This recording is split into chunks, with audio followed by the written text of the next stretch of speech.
we're meeting in the Oval Office, or he's talking to soldiers, he's the same leader we know and love. He's laser focused on America first, on peace through strength, and on supporting our American warfighters and vets.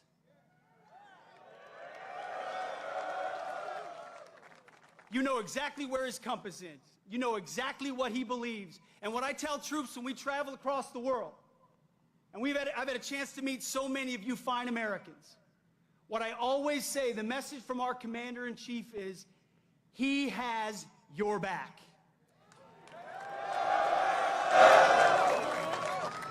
That matters. Let me tell you, I've been, not that long ago, in shoes and boots similar to yours. And when I was going on a mission, or I was about to take part in something that was uncertain, involved complications, the fog of war, all I wanted to know was that my company commander, battalion commander, brigade commander, division commander, and my commander-in-chief had my back when I had to do difficult things on behalf of the nation, where politicians in air-conditioned offices don't understand, and they want to second-guess. President Donald J. Trump has your back.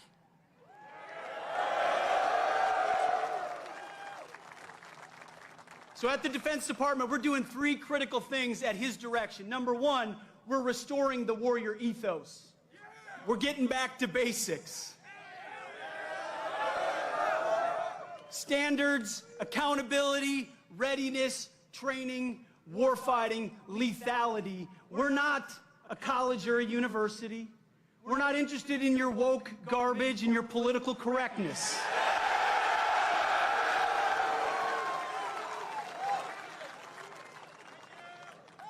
We're warfighters who close with and destroy the enemy on behalf of our nation when we come home to those we love, because we don't fight because we hate what's in front of us.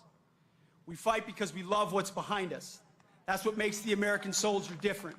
So we're restoring the warrior ethos back to basics. We're also rebuilding our military. We'll have the first $1 trillion budget. You will have the best equipment in your hands to stare down the enemy. From multi-billion-dollar platforms to the best rifles, to the best equipment, to hypersonics and drones and fighters and jets, ships and carriers. Everything you need, President Trump will make sure you have. We're rebuilding the military after 4 years of deferred maintenance.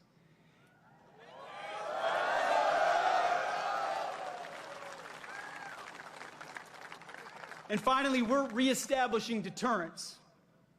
Our allies know that we stand with them, and our adversaries know what we are capable of doing to them, so that we can maintain peace through strength. President Trump seeks peace. He wants peace. So do I. So do you. For our families, for our kids and our grandkids. But those who long for peace must prepare for war. And that's something the 82nd Airborne, America's 911, does every single day. So it's an absolute honor to be your 29th Secretary of Defense. You have my pledge that every single day our focus is on you and your mission and having your back. And you're about 1 minute away from hearing from your Commander-in-Chief, President Donald Trump. God bless you and God bless our nation.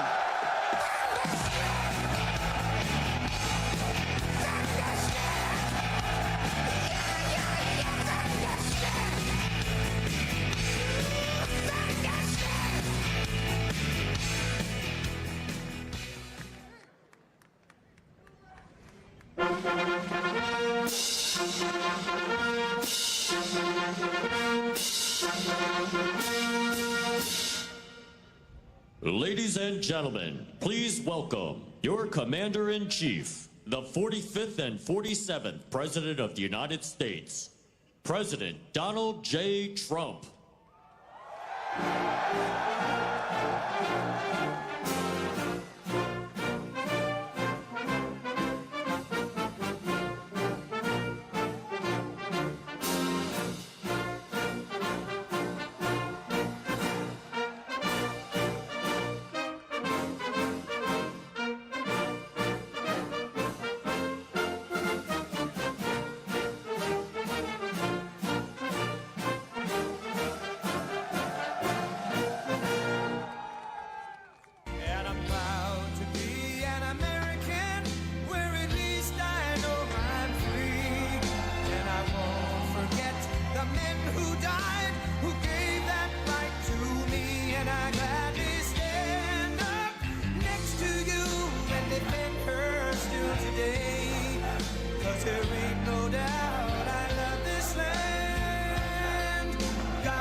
From the lakes of Minnesota to the hills of Tennessee, across the plains of Texas, from sea to shining sea, from Detroit down to Houston and New York to LA, where there's pride in every American heart, and it's time we stand and say that I'm proud to be an American, where at least I know I'm free. And I won't forget the men who died, who gave that right to me. And I gladly stand up next to you and defend her still today. 'Cause there ain't no doubt I love this land. God bless the USA.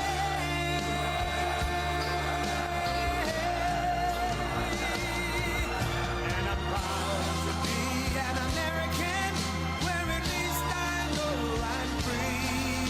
And I won't forget the men who died, who gave that right to me. And I gladly stand up next to you and defend her still today. 'Cause there ain't no doubt I love this land. God bless the USA.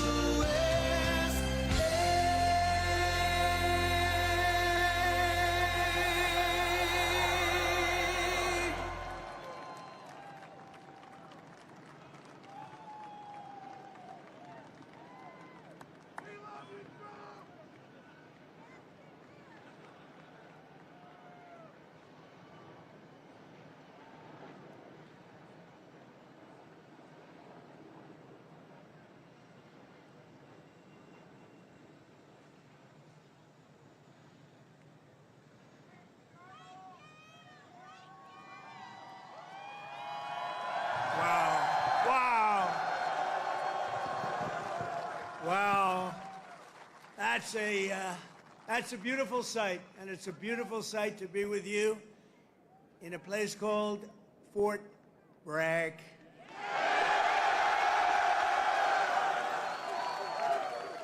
Can you believe they changed that name in the last administration for a little bit?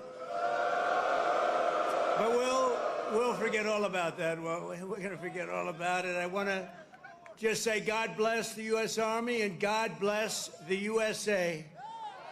Great place, great group.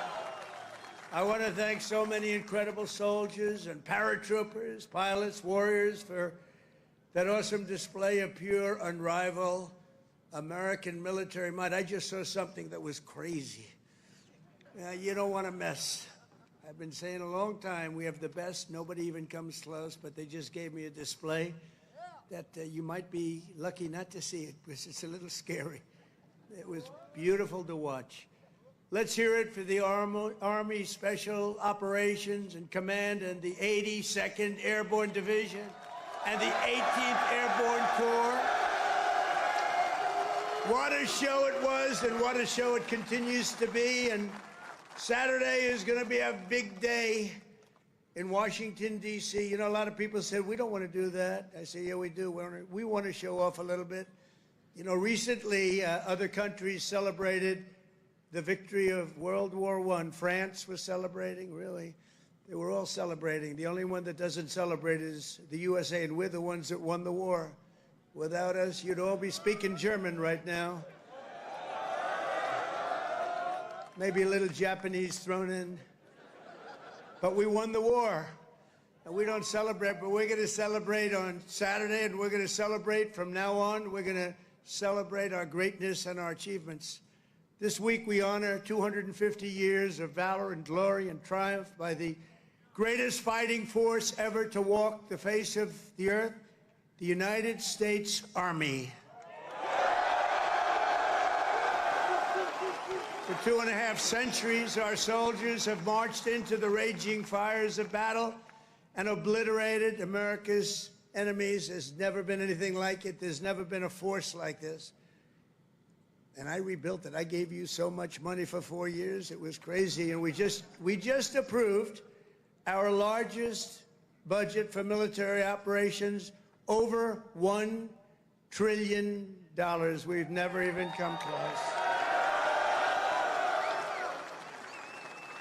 But our army has smashed foreign empires, humbled kings, toppled tyrants, and hunted terrorist savages through the very gates of hell. Our soldiers do not rest until they win. You know that better than anybody. From June 1775 to June 2025, those foolish enough to challenge America's army have been met with unyielding strength, unbreakable spirit, and unstoppable, overwhelming force. Time and again, our enemies have learned that if you dare to threaten the American people, American soldier will chase you down, crush you, and cast you into oblivion. That's what happens, unfortunately. That's what happens. Doesn't sound very nice, but it's true, isn't it? The last sound you ever hear will be the chilling howl of Black Hawks in the dead of night, the thunderous boom of artillery fire, or the ferocious roar of a U.S. Army infantry brigade charging over the horizon. That brigade is going to charge like you've never seen before, and hopefully I can keep you out of that, but if I don't, you're ready. Is that right? If I can keep you out of it, if I keep you out of it, that's okay, but if we need it, you're ready. You know, it's called peace through strength, isn't it? Peace through strength. For our adversaries, there's no greater fear than the United States Army. They all fear us, and we have the greatest force anywhere on earth. You know, you read different stories that others are building and building and building.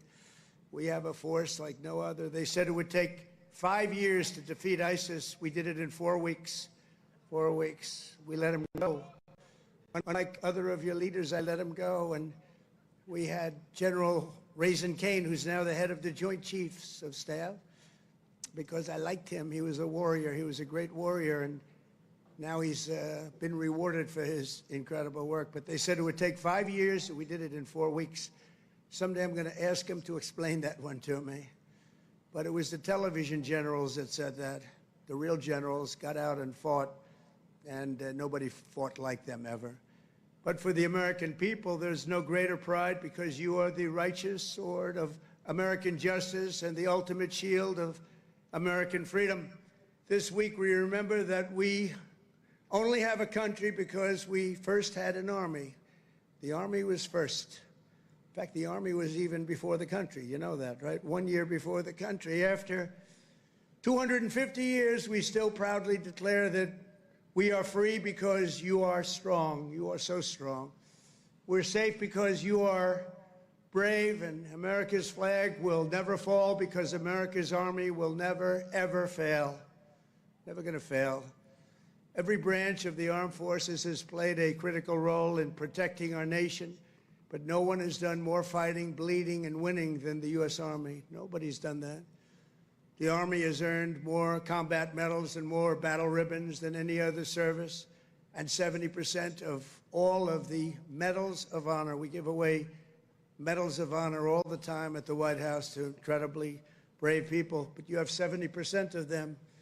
Army soldiers, and especially our Army paratroopers, truly go all the way. You know that expression, all the way. It's one of your beautiful expressions. As President of the United States, let me express my undying gratitude to our nation, for every soldier here today, for every veteran and their families, those incredible families that are with us and all across America, and for every patriot who has worn the uniform over 250 years. Can you imagine that? We thank you from the absolute bottom of our hearts. Few places loom larger in Army lore than where we are gathered today. The one and only Fort Bragg. The one and only Fort Bragg.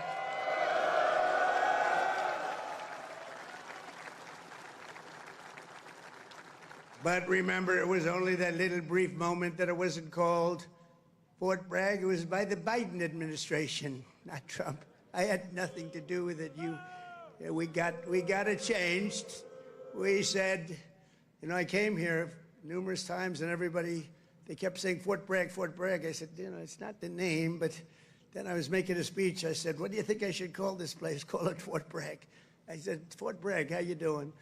We won a lot of battles from this place, and that's the way it is. It wasn't even close. When Pete and some of the generals came to see me, I said, not even close, not even close. This is the home of the Green Berets, the Sky Dragons, and the all-American 82nd Airborne. We know what 82nd Airborne Division.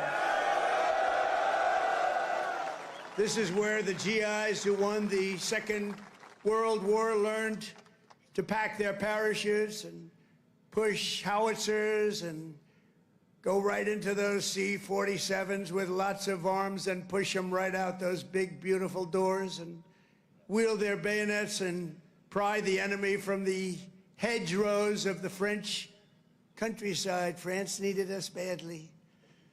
We were there. A lot of people needed us badly. They still do, maybe worse than ever. It was here in this soil that the Army forged the medal that held strong at Bastogne.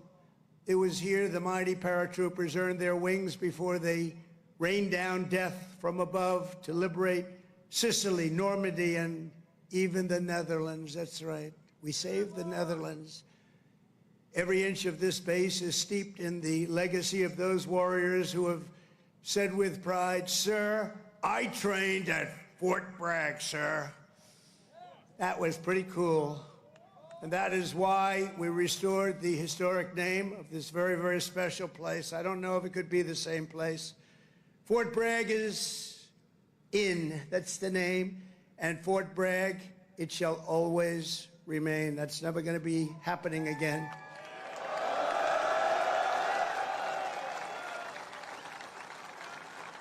And for a little news for the fake news back there, the fake news. Ladies and gentlemen, look at them. Look at them all. Oh, yeah, what I have to put up with.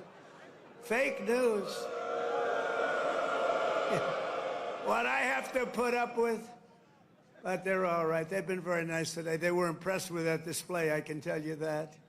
I think it took them a little by surprise. But for a little breaking news, we are also going to be restoring the names to Fort Pickett, Fort Hood, Fort Gordon, Fort Rucker, Fort Polk, Fort A.P. Hill, and Fort Robert E. Lee.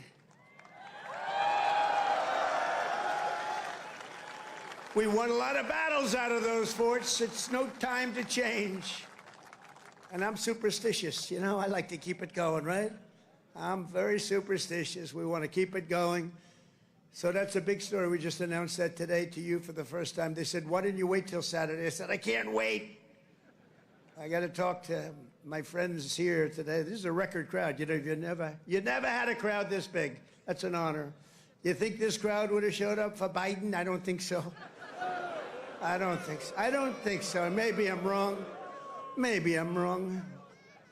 I want to thank so many great leaders here today, including Secretary of Defense Pete Hegseth, who's been great. By the way, Pete, thank you. Great. And he went through the wars, you know? Pete went through the wars. He had to get through a very hostile group of people that I think really don't want to see America be great again, maybe, or something. But he persevered, and he got there, and he's doing a fantastic job. Great job, Pete. Thank you very much. Secretary of Veterans Affairs, Doug Collins, a fantastic man. Thank you, Doug. You're doing a great job. Doing a great, great job. Way, way up from the last administration, Veterans Administration. It's way up. You saw the recent poll. The people are happy. They weren't happy a couple of years ago. They were really happy 5 years ago. But it went downhill from there. We did so much. We got you medical. If you had to wait, if you had a delay at all, you go out to see a private doctor, we pay the bill, you take care of it. You don't wait for 6 months and end up getting very sick on something that could have been done with a little shot or a pill. We did that. Then they wanted to drop that. I said, we're not dropping it. But Doug, I'm proud of you. I just heard some great things. Thank you very much. The Secretary of the Army, a really brilliant young guy, went to Yale, can't have everything. Top student. Dan Driscoll, thank you. Thank you, Dan.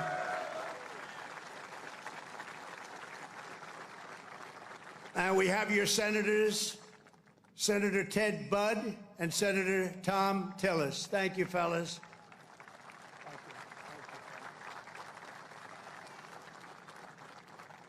Congressman Richard Hudson, Pat Harrigan. Where's Pat? Pat? Good, Pat. You're doing great. You guys are amazing. And we have the big brass, General Andrew Pappas. General, thank you. Thank you, General. Doing a great job. General John Braja. John, thank you. Great job. Thank you for today, John. General Greg Anderson. Thank you. Thank you, Greg. Thank you. Sergeant Major of the Army, Michael Weimer. And before going further, I want to say a few words about the situation in Los Angeles, California. Have you heard of the place? Where I've deployed thousands of National Guard troops and hundreds of Marines to protect federal law enforcement from the attacks of a vicious and violent mob. And some of the radical left, they say, oh, that's not nice. Well, if we didn't do it, there wouldn't be a Los Angeles. It'd be burning today, just like their houses were burning a number of months ago. Generations of Army heroes did not shed their blood on distant shores only to watch our country be destroyed by invasion and third world lawlessness here at home, like is happening in California.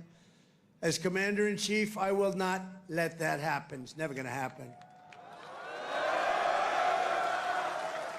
What you're witnessing in California is a full-blown assault on peace, on public order, and on national sovereignty carried out by rioters bearing foreign flags with the aim of continuing a foreign invasion of our country. We're not going to let that happen.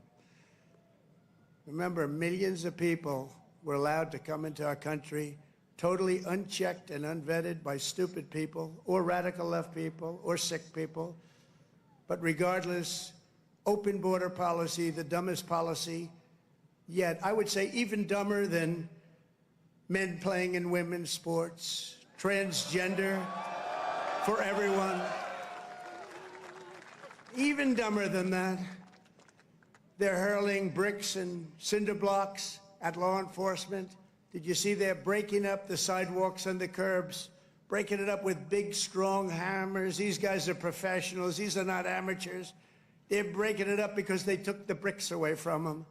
They came in with bricks, red bricks, that they could throw at our military and at the police in L.A., who are very good, but they weren't aggressive like our soldiers. Our soldiers really were aggressive, but they all worked together.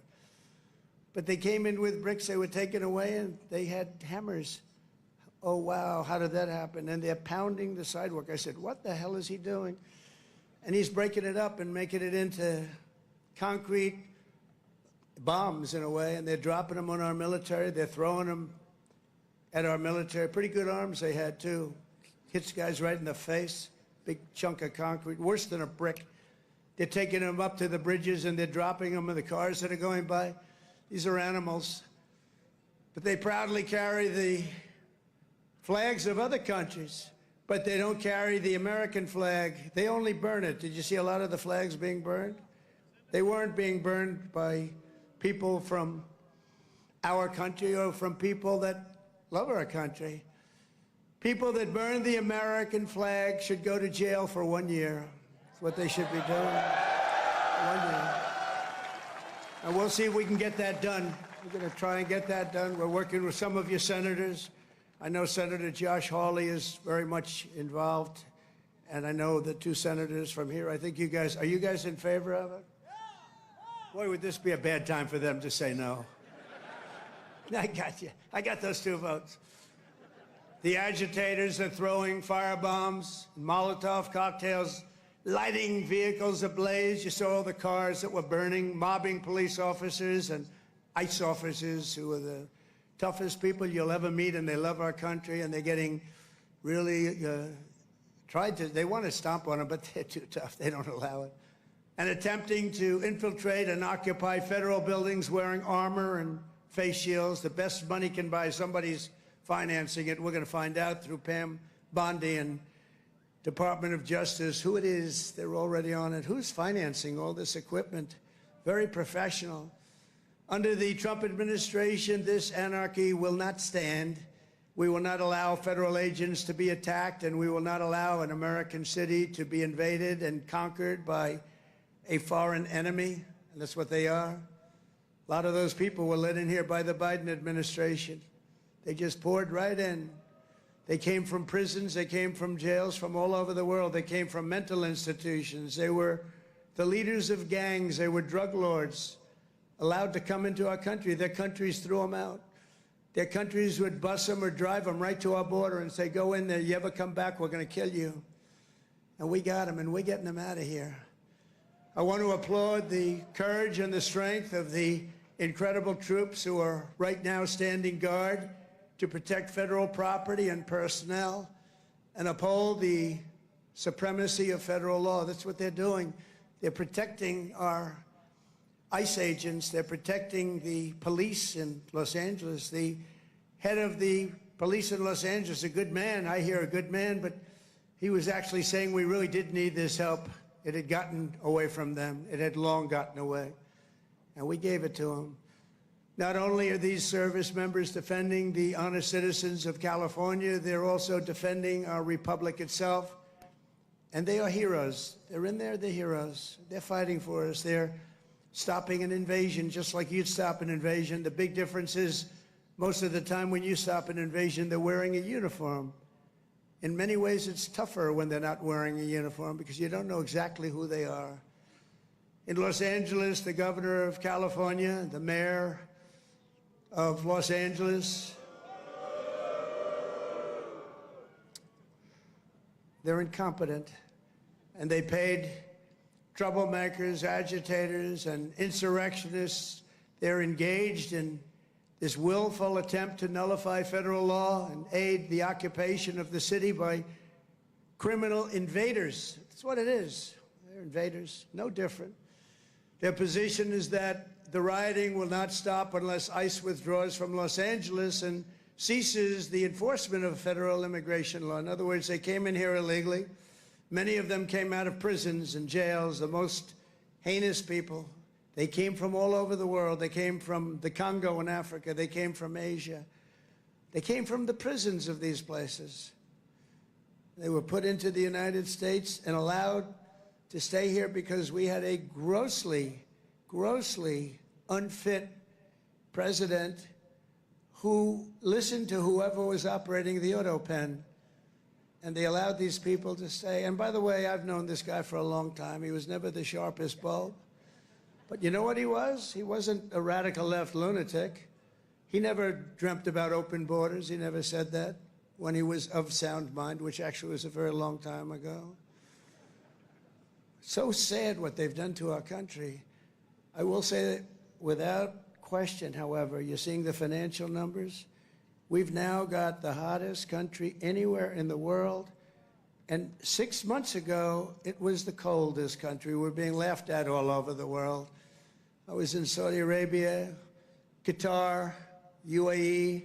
We brought back $5.1 trillion into our country. And all three leaders, they're great leaders, all three said, you know, you are presiding over the hottest country anywhere in the world. And they said the exact same thing. They said 6 months ago, it was the coldest country. I'll tell you, it changed on a date. You know what November 5th was? It was the election of a president that loves you. And that's when it all changed. That's when it all changed. Within the span of a few decades, Los Angeles has gone from being one of the cleanest, safest, and most beautiful cities on earth to being a trash heap with entire neighborhoods under the control of transnational gangs and criminal networks. It's horrible what's happened so quickly. As the entire world can now see, uncontrolled migration leads to chaos, dysfunction, and disorder. And you know what? They have it in Europe, too. It's happening in many of the countries of Europe. They don't like it when I say it, but I'll say it loudly and clearly. They better do something before it's too late. Very simply, we will liberate Los Angeles and make it free, clean, and safe again. It's happening very quickly. The one big, beautiful bill, you've heard about it. We call it the one big, I was on one of the television shows, I think Deface the Nation. Ladies and gentlemen, Deface the Nation. It's actually called Face the Nation for those of you that are smart enough not to know, because you're better off not knowing. But I was on one of the shows, and I said, we got to get a great bill. They said, would you like it to be one bill, or would you like it to be 7 or 8 bills? They said, I want one big, beautiful bill. And the Republican Party liked that statement. They call it one big, beautiful bill, so that's good. And that's what it is. It's great. And it's currently before Congress. It provides all necessary funding for ICE, for Border Patrol, and for the Department of Defense. And I told you, at a level that we've never had before, over $1 trillion. We better get that bill approved. Otherwise, your helicopters and your planes and your equipment's going to start to look a little bit old, General. You better push your favorite congressman. You better push these 2 senators. I think they're in good shape, however. But we got to get it approved. And those congressmen by you are all 100%. I don't even have to talk to them. They've been so great. So I want to sign this into law immediately. And with the signing, so many great things will happen to our country. No tax on tips. Think of that. No tax, seniors on Social Security. No tax on overtime. They're going to pay for themselves. And if you get a car, and if you borrow money to buy the car, we're going to let you deduct the interest payment if it's a new car made in America. Only if it's made in America. If it's made in Japan or China or any place else, we're not really interested in your deduction. I was elected winning all 7 swing states, the popular vote by millions and millions of votes, in all counties throughout America by 2,750 to 525. That's what I call a big number. But this is a mandate from the people to restore the sovereign borders of the United States, and that is exactly what we're doing. Not only the borders, the financial institutions, and our country itself. We will not be deterred. And the mob in Los Angeles or anyone else, anywhere else, will not succeed. They don't even have a little chance. And I will be calling you early as I see this happening because, in theory, I guess you could say a governor could call, but they don't call. They let their city burn, like in Minneapolis with this guy who ran for vice president against J.D. That was a good debate, J.D. against this guy. Remember how bad he was? That was one of the, I said, J.D., there's never been a man like you're competing against. This is the worst. I think he's running for president, too. Can you believe it? But he's a radical left lunatic. And I'll never forget, in Minnesota, that city was burning down. Minneapolis was burning down. It was going to burn to the ground, and he wouldn't call the guard. And I waited for a long time, and I called the guard, and I saved it. But I wish I would have called it the first day. And I said, if this ever happens again, because I was thinking about running because the election was rigged and stolen, we all know it. They said, we're going to run again, and if I win, which I hope, remember, we're going to make it too big to rig. But we did. We won by millions and millions of votes. So beautiful to watch. That was such a beautiful, 9:02 in the evening. They said, ladies and gentlemen, Donald Trump is projected to be the winner. I said, well, you think that was easy? I don't think these ladies from North Carolina think it was easy. They followed me. I don't know what happened to their husbands. They're married to very nice people. But they've been to, 138 rallies. They said more. And they're from North Carolina. It's nice that we have one nearby finally, right? They go all over the country. I don't know what the hell's going on, but they're great. They're North Carolina, beautiful, wonderful woman, and we appreciate it. Like 130 rallies or some crazy number. Are your husbands satisfied with that? Are they okay? Oh, here he is. He showed up. One of them showed up. That's great. Congratulations. Great women, actually.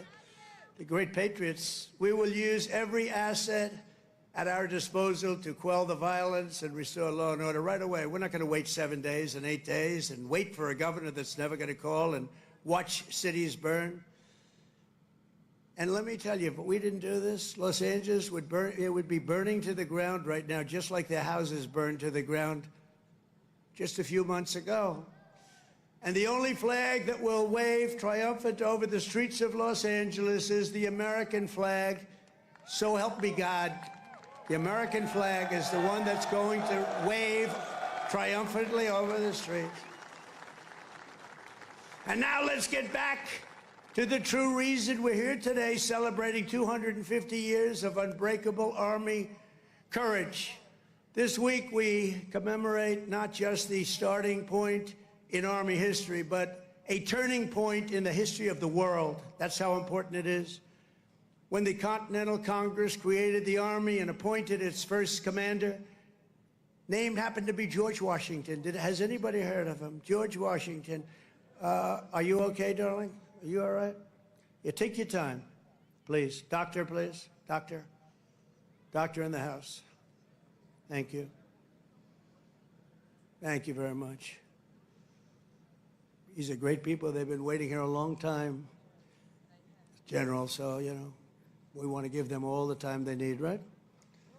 Thank you very much.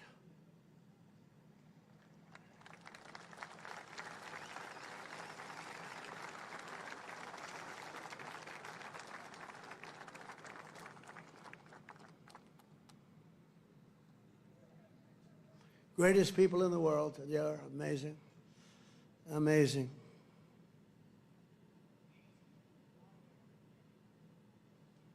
Oh, good. Thank you very much. Thank you.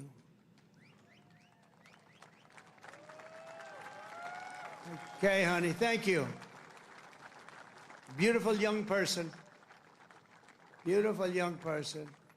We have a lot of young people. You know, they have. We won young people, old people, and everything in between. It's sort of nice. Remember they used to say, but Trump doesn't have the young people. We won everything. Thank you very much, Doctor. Great job. When the Continental Congress created the Army and appointed its first commander, General George Washington, they sent the fierce spirit of a free nation into battle under a rallying cry that echoes to this day. Give me liberty or give me death. Have you heard of it? Quite a beautiful statement. Think of what that means. Give me liberty or give me death. I know exactly what that means. Just 3 days after the birth of the Army, the great patriot, founding father, Dr. Joseph Warren, was on the front lines as a soldiers stood totally outnumbered and outgunned at Bunker Hill. They had a group of soldiers against them that was supposed to be, in that day, unbeatable. Warren's mother had begged him, son, please don't do it. She said, please, please don't do it. Don't risk your life for even the patriot cause, please. And he replied, wherever danger is, dear mother, there your son will be.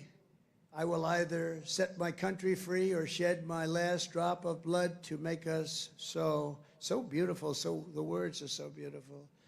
At Bunker Hill, Warren kept his vow, fighting and fighting and fighting and loving his country until he fell, drenched in blood, and gave his life at the very young age of 34. Exactly 250 years later, we are joined by Dr. Warren's great-great-great-great-great-grandson, and it's 7 generations down, and now an Iraq war veteran, retired Army specialist, Scott Warren, is here with his daughter, Sergeant E5 Carrington Sanders of Fort Irwin. I want to just, where are you? Where would you be in this big crowd? Thank you very much. What an honor. What an honor. You look great, too, by the way. You really look great. Thank you very much. What a great family. But you carry in your veins the love and devotion of a martyr for American liberty. Please stand. Just put that hand up once more for the people, because they want. Thank you very much. You're looking good. Looking good. Good genes. Good genetics. Thank you both. Thank you very much. The life of a soldier is not just a job, it's a calling and a sacred tradition passed down from father to son, brother to sister, and one generation to the next. At every hour of danger, our noblest citizens have answered that call, kissed their loved ones goodbye, and run to the sound of guns. You run to the sound of guns. You're riding right into them. You're going to win. When the British tried to reconquer our young nation in 1812, 1,000 Americans at Fort McHenry fought off a British invasion fleet, 5,000 strong. They say it was unstoppable. Lieutenant Francis Scott Key, you all heard the name, watched from Baltimore Harbor as the Army kept Old Glory flying high. Many people died. Deeply inspired, he wrote a poem in tribute to Army courage and American pride, known today as the Star-Spangled Banner, or our national anthem. Great. 8 generations later, we're joined by a descendant of Francis Scott Key, who has spent 2 decades in uniform, Major Kyle Key of Army National Guard fame. Please, Major, where are you, Major? Thank you. Thank you. Looking good, too. What's going on here? These guys they all come from a very fine strain of blood. That's great genetics is right. Thank you both very much. Major Key, thank you for helping to keep this incredible land of ours free and the home of the brave, and that's what it was. Through the decades that followed, the Army conquered the great frontier, won the war that restored our nation and broke forever the chains of slavery. A generation later, the Army's Rough Riders stormed up San Juan Hill with Colonel Theodore Roosevelt and swept the last foreign empire from the American hemisphere, forever swept. In World War I, our doughboys fought bravely in the Valley of the Marne and in the Argonne. There in 1918, a devout Tennessee Christian named Alvin York, you know that name, charged across an open field towards the German machine guns. They were firing at levels at that time that nobody had ever seen before. They were knocking down everything in their way, including giant trees were coming down. The enemy mowed down more than half of his platoon almost immediately. The platoon was going down like nobody's ever thought possible. But York pressed on into the jaws of death. He slayed German after German and returned with 132 prisoners from behind the enemy lines. And he had the option of killing them, and he didn't want to do that. And that's okay, isn't it, right? It's okay. But he brought 132 back. And his actions and the actions of that great day, a crazy but great day, Sergeant York earned the Congressional Medal of Honor and became one of the most famed and decorated heroes of the First World War. Very famous, actually, because of the movie that was made. And we're joined today by Sergeant York's grandson, Army Colonel Gerald York. Gerald? Thank you. Thank you, Gerald. Thank you very much. It's a great honor to have you. Thank you, Gerald. At his grandfather's funeral in 1964, Gerald was told by the command sergeant major of Fort Bragg that it was about time he joined the Army. And he volunteered for combat in Vietnam and gave the Army 31 of his best years. No, I think your best years are right now. You look very good. Your best years are right now. Keep it going. But Colonel York, we salute you. We salute your family and the fame and the bravery of your family. Thank you very much. Appreciate you being here. And in World War II, the Army once again came to the free world's rescue. Among the millions and millions who volunteered was Henry Armstrong. He enlisted 6 months before his high school graduation and did basic training right here at Fort Bragg. By the next year, he was in Normandy. He fought his way across France as part of Patton's Third Army, crossed the Rhine into the heart of Germany, and helped liberate a Nazi concentration camp. He was a brave person. Command Sergeant Major Henry Armstrong is here with us today. He's 100 years old, a veteran of numerous World War II battles, and 41 years in the Army.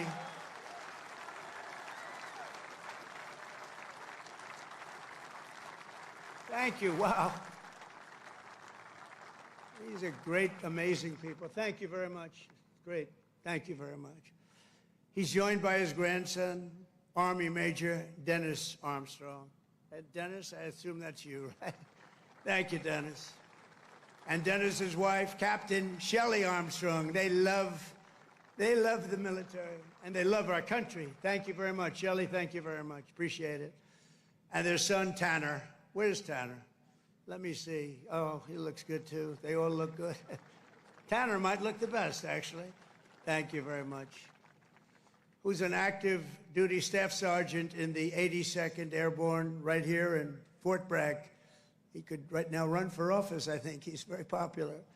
In Korea, our warriors held the front line in the battle against communism and liberated millions and millions into the light of freedom.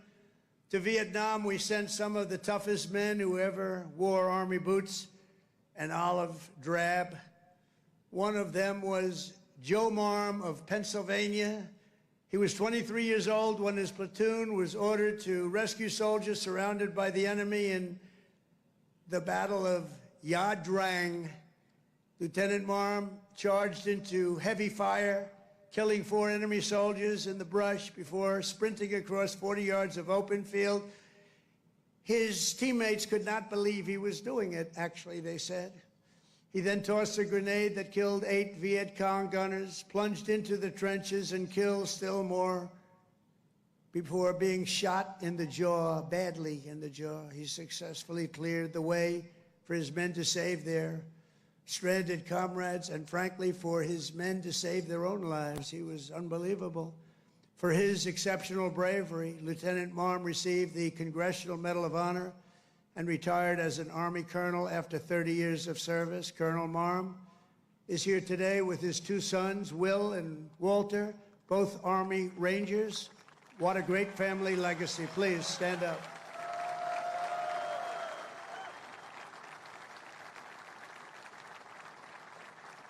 How's your jaw feeling? All right? The jaw? It's all right? Looks pretty good. I wish mine looked that good. It's very good. Thank you very much. Great family. Appreciate it. Real heroes. In the modern era, our soldiers have charged into the darkest caves and ventured into the most God-forsaken places to vanquish the forces of radical Islamic terror from the face of the earth.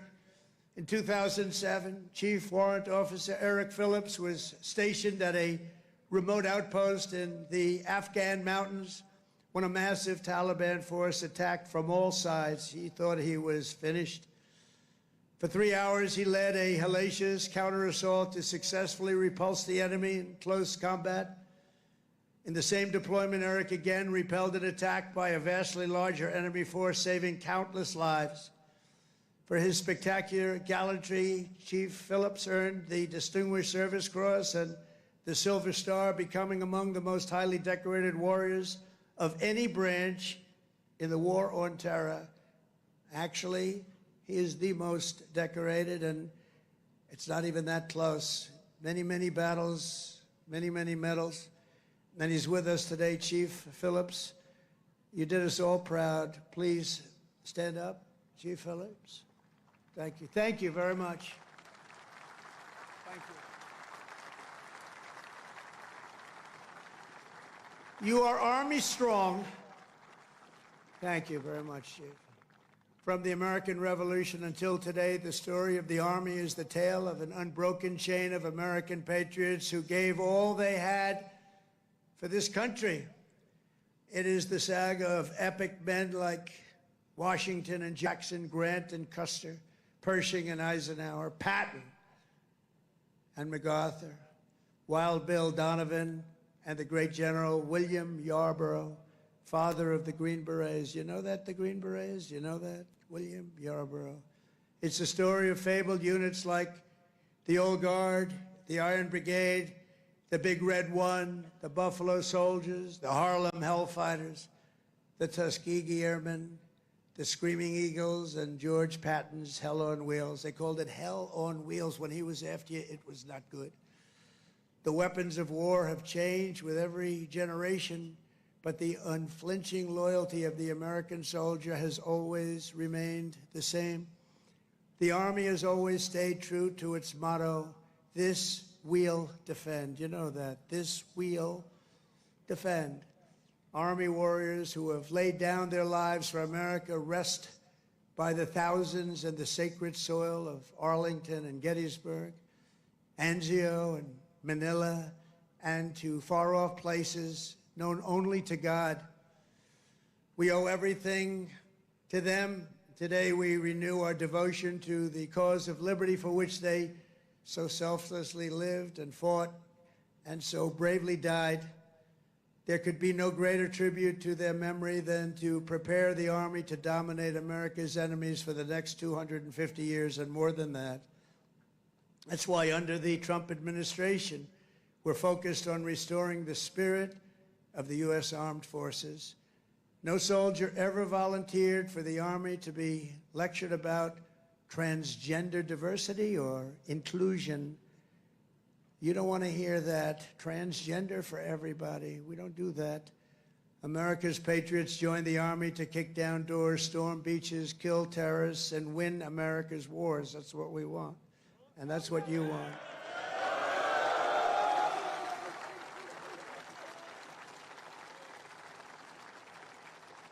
And to that end, we're making that record investment, but not only in the Army, in the other forces also, because you work together as a team.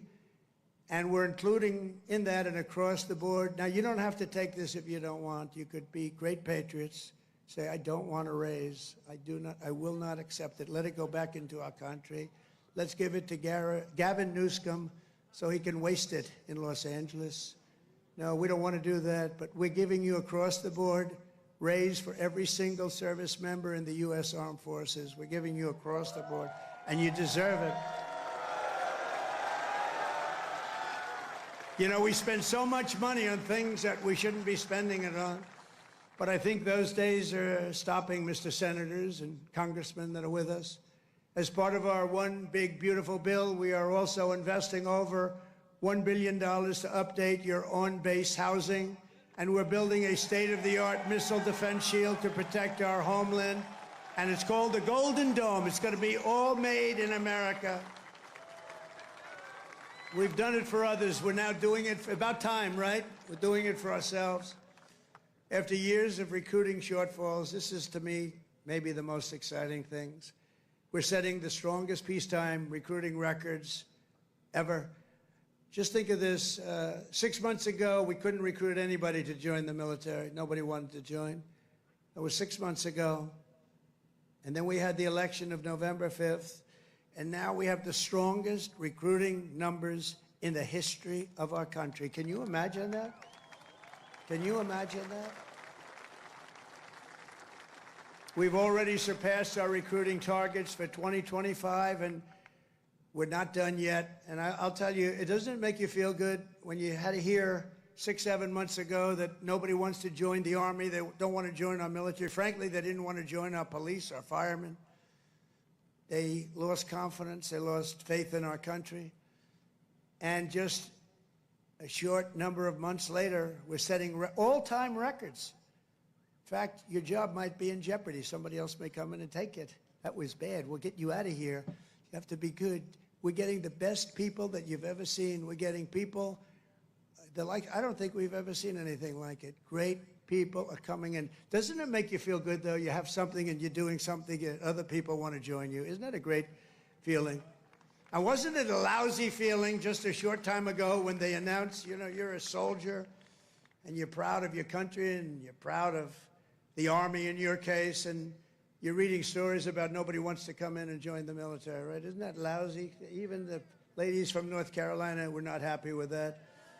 But then we had a great election. It was amazing. Too big to rig. We had a great election, and all of a sudden, the people are pouring in, and we have incredible people like Pete and the others that are here, Dan. I think they made a big difference. I really do. So thank you very much. All of you guys, I think you've really made a big difference. The Army will soon be stronger, bigger, and better than ever before. And every new soldier that joins our ranks will kindle the same fighting spirit exemplified by the likes of Sergeant Major Jim Schmidt, who's no longer with us. At 15 years old, after lying about his age, because he wanted to get in so badly, Jim trained at Fort Bragg to fight in World War II. When Jim's middle school wrote to ask if he would attend his 8th grade graduation, he wrote back, "That will be impossible, as I'm rather busy now. I'm in the hinterlands hunting down Germans," and I have to say this, and Italians. I know there are a couple of Germans and Italians here. As a paratrooper, he made the famous drops at Sicily and Salerno while still a young boy, too young to be in. The Army kicked him out. They found out about it. They kicked him out. They discovered he was way underage. They said, "Jim, you got to get out of here. You're a hell of a soldier, but you got to get out." But that didn't stop Jim. He enlisted in the Navy. But the moment he turned 18, he came right back and he joined the 82nd Airborne. How about that? He went on to fight at the Chosin Reservoir in Korea, rough place. Saw combat in Vietnam and ended his career right back at Fort Bragg, having earned 2 Silver Stars, 3 Bronze Stars, and 2 Purple Hearts. With us today is Jim's widow, Peggy, and their beloved grandson, Army Specialist Christian Forbes, who is currently deployed at our southern border defending our country from an invasion. Whether we like it or not, it's an invasion. But I don't know if you've heard, the invasion was 99.9% stopped. Did you hear that? 99? Could even be more right. 99.999% stopped. That invasion is stopped, so I think he's in good shape. Specialist Forbes, I want to thank you for defending America. And you've obviously done a good job because that invasion has been stopped, and we appreciate you being here. Thank you, wherever you may be. Thank you very much. Thank you very much. Great. We stopped that sucker, didn't we, huh? We stopped it. Thank you very much. Each and every one of you here today carries in your souls the love, strength, and courage of millions upon millions of Army patriots who came before you. Your uniforms bear the same stars and stripes that our ancestors carried to victory at Yorktown, across the Great Plains, and over our Rockies, up the Missionary Ridge, down through the streets of Paris. That's right, we went down the streets of Paris. We got to help our allies, don't we? Across the sands of North Africa and onto the shores of Omaha Beach, into the blood-soaked hills of Korea. And it was a West Point graduate named Buzz Aldrin who first planted our great American flag on the face of the moon. We know that. Now it's your turn to carry that flag forward and to add your own daring deeds into this chronicle of triumph and legends. Now it's your duty to shield the flame of freedom that was first lit 250 years ago by the heroes of Concord Bridge and Bunker Hill. Standing before you today, I am more confident than ever that in the days ahead and every generation to come, the U.S. Army will heap glory upon glory upon glory upon us all. You will protect every inch of U.S. soil, and you will defend America to the ends of the earth. Wherever danger is, there the U.S. Army will be. Another beautiful phrase. Whatever peril comes our way, whatever menace threatens our people, you will stand strong, you will be proud, you will charge hard, and you will keep that flame lit, that beautiful, beautiful flame. You're going to keep it lit. You will hold the flag high, and you will do something that's become quite a famous little phrase also, but you're a hell of a lot braver than me. You will fight, fight, fight, and you will win, win, win. Thank you. God bless you. God bless our...